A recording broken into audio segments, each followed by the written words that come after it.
A man is not measured by the blows he receives, but by the strength with which he endures them. The world does not concern itself with the strikes that fall upon your body, nor with the burdens placed upon your mind. Life, by its nature, will strike everyone without exception. Illness, betrayal, failure. These are not punishments, but conditions of living. To cry out against them is to cry out against the very fabric of existence. The blows are not unique to you. They fall on kings and beggars alike.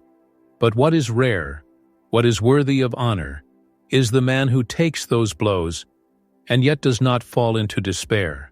He stands steady, not because the pain is absent, but because his spirit refuses to bend beneath it. Consider the gladiator who enters the arena.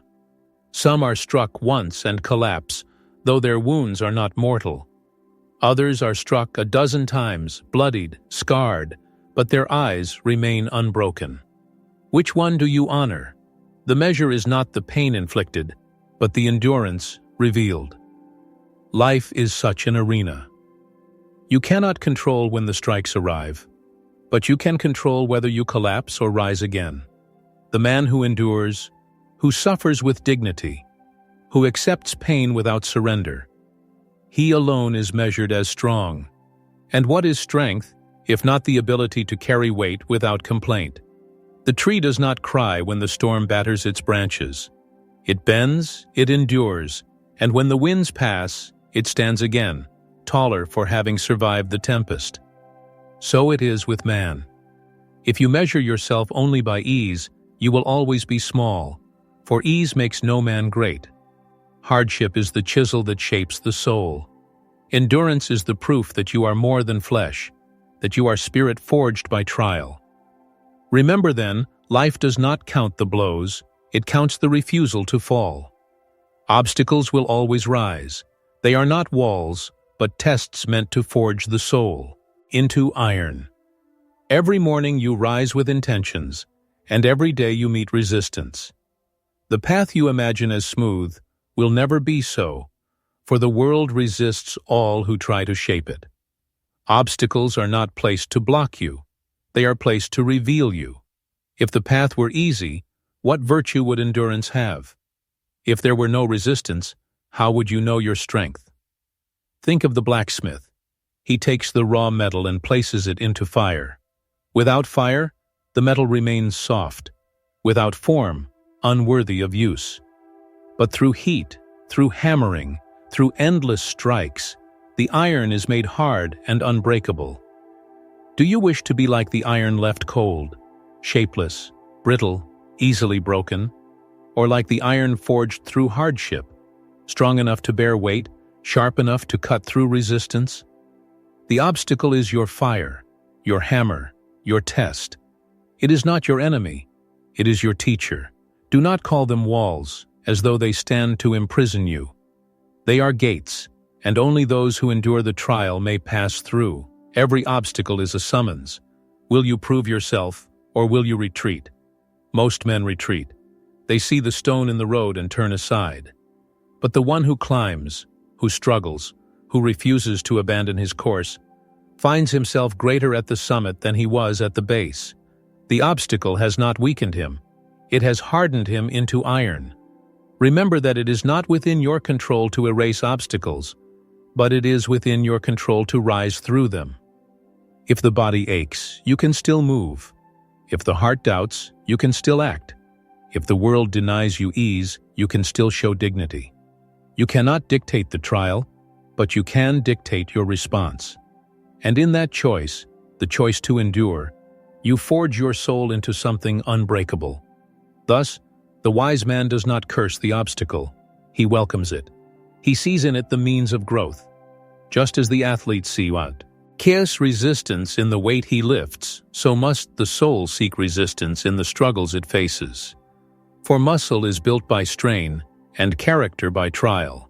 To abandon the struggle is to abandon the self. Endurance is the path to dignity. The man who lays down his effort when difficulties come does not merely give up the task before him, he gives up a piece of himself. For every struggle carries within it not just the possibility of achievement, but the proof of what we are. To endure is to declare, I am not ruled by circumstance, but by the strength of my will.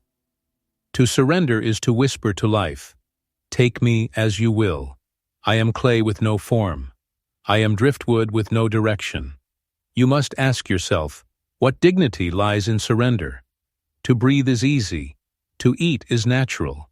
To seek comfort is instinct. Even beasts do this without thought. But to endure, that is the mark of a man who honors his own nature, who chooses to rise above mere instinct. The dignity of man lies not in living comfortably, but in living nobly. And nobility is forged through endurance. Consider the river that cuts through stone. Day after day it flows, and though the stone is harder, though the stone resists, in time the river shapes valleys and canyons from unyielding rock. The stone gave up its form because it could not endure. The river held to its course, and in endurance found its dignity. So too with you. If you abandon the struggle, you are the stone, seemingly strong, but in truth fragile before the patient force of adversity. If you endure, you are the river, ever moving, ever flowing, and in time unstoppable.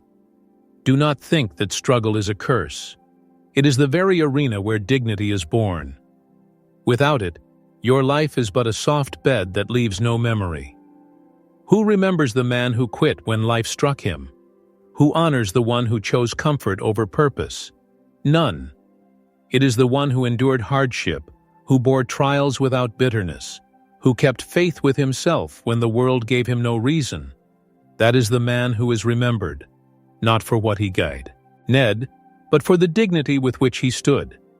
Fortune turns like the wind, yet the steadfast man remains unmoved, anchored in his purpose. Life offers no guarantees of calm seas. One moment the wind is at your back, filling your sails and speeding your journey. The next, it shifts, striking you from the side or driving against you with merciless force.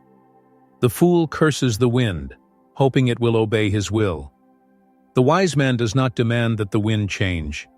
He adjusts his sails, and if necessary, he endures against the storm, holding firm to his course. Fortune is such a wind. Today it may favor you with opportunity. Tomorrow it may strip you of all you hold dear. To tie your peace to the shifting gusts is to condemn yourself to restlessness, forever rising and falling with every change of circumstance. But to anchor yourself in purpose, that is to find stillness amidst chaos. The sea may rage, but the anchor holds. The world may turn against you, yet you remain unmoved, because your aim is not dependent on fortune but on your will. Ask yourself, what is within my control, and what is not? Fortune is not, circumstance is not.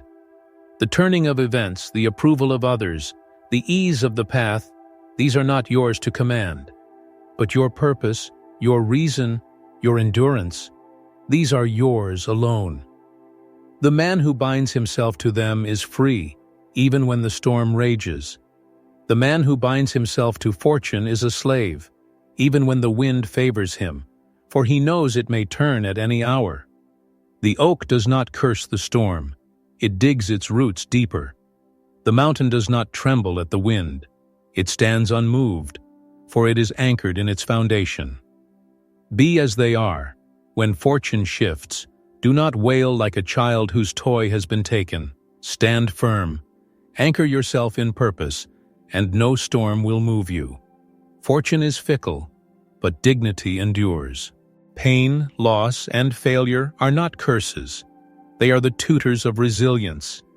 The ignorant man cries out against pain as though it were injustice, thus, as though he alone were singled out for suffering. Yet pain visits all men, without discrimination. Kings are struck by grief no less than beggars. Warriors bleed as surely as farmers. To imagine that you should live without hardship is to imagine that fire will not burn or that winter will not be cold. Life's nature is trial, and trial teaches. If you remove pain, you remove growth. If you remove failure, you remove wisdom. Loss reminds us of the fragility of all things, that nothing we hold is ours by right. It teaches us to live without clinging, to honor what we have while we have it, and to release it without despair when it departs. Pain reminds us that we are mortal, yet also shows that we can endure far more than we believe. Failure humbles us, breaking the false pride that blinds us to our own flaws, and in humbling, it prepares us to rise wiser and stronger. Shall we curse the very teachers that make us greater? Consider the man who has never known hardship. He is soft, untested, fragile. At the first strike of fate, he collapses, because no resilience has been forged in him. But the man who has faced loss, who has borne pain, who has failed and yet risen, this man is iron. He is not destroyed by trial because trial is what gave him his strength. A sword is not strong because it was left untouched, but because it was beaten, heated, hammered, and quenched. So too with the soul. Every blow shapes it, every fire tempers it, every loss chisels it into form. Without trial, you remain raw metal, unworthy of battle. With it, you become something unbreakable. Therefore, do not shrink from pain. Do not despair in loss. Do not resent failure. Accept them as your tutors, for they are the hands that shape resilience in you.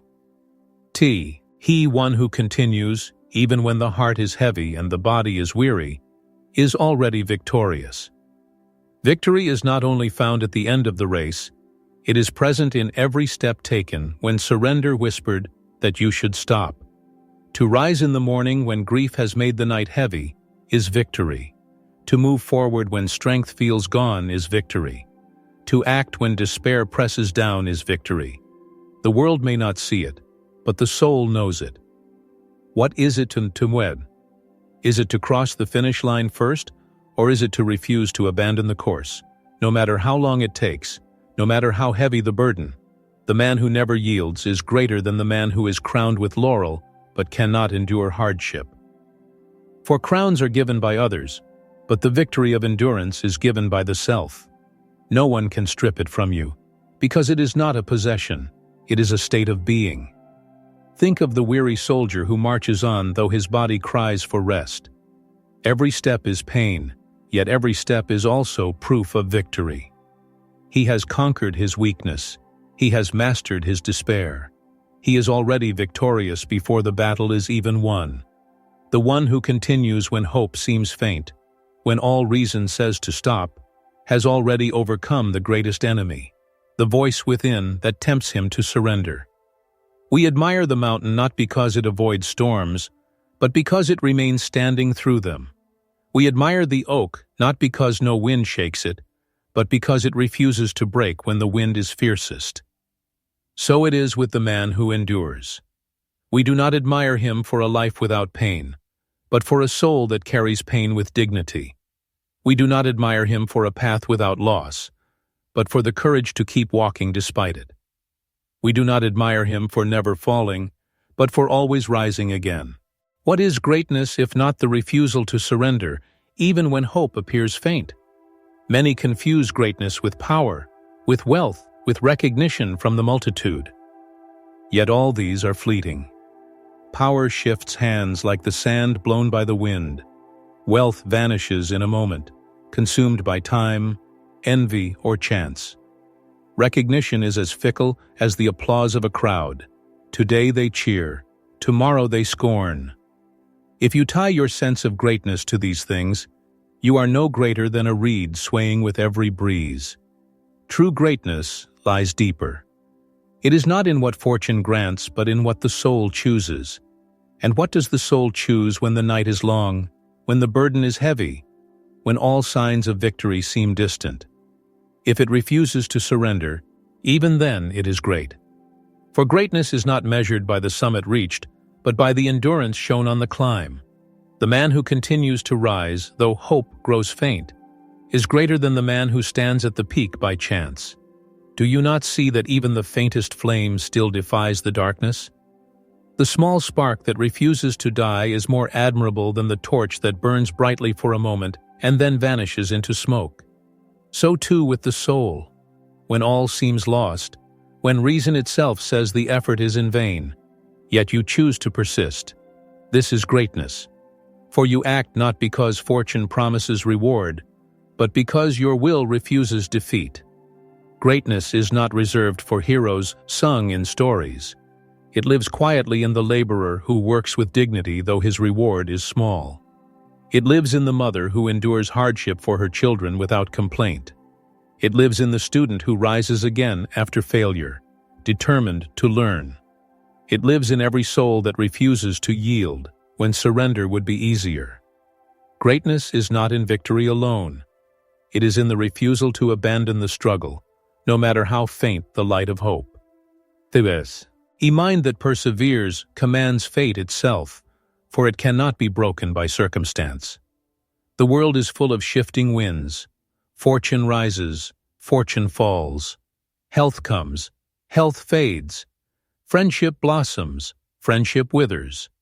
If your mind is ruled by these, you are their prisoner. When fortune smiles, you smile. When it frowns, you despair. Such a man is not free.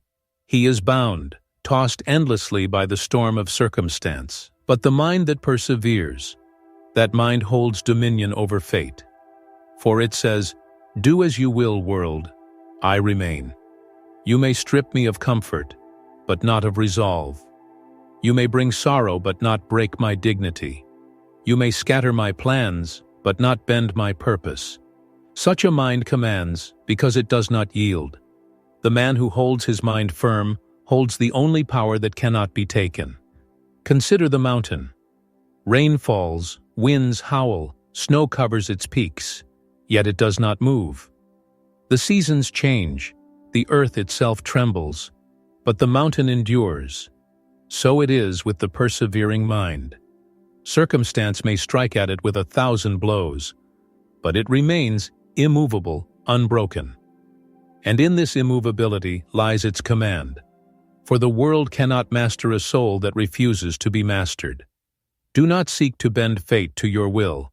That is folly, for fate moves as it will.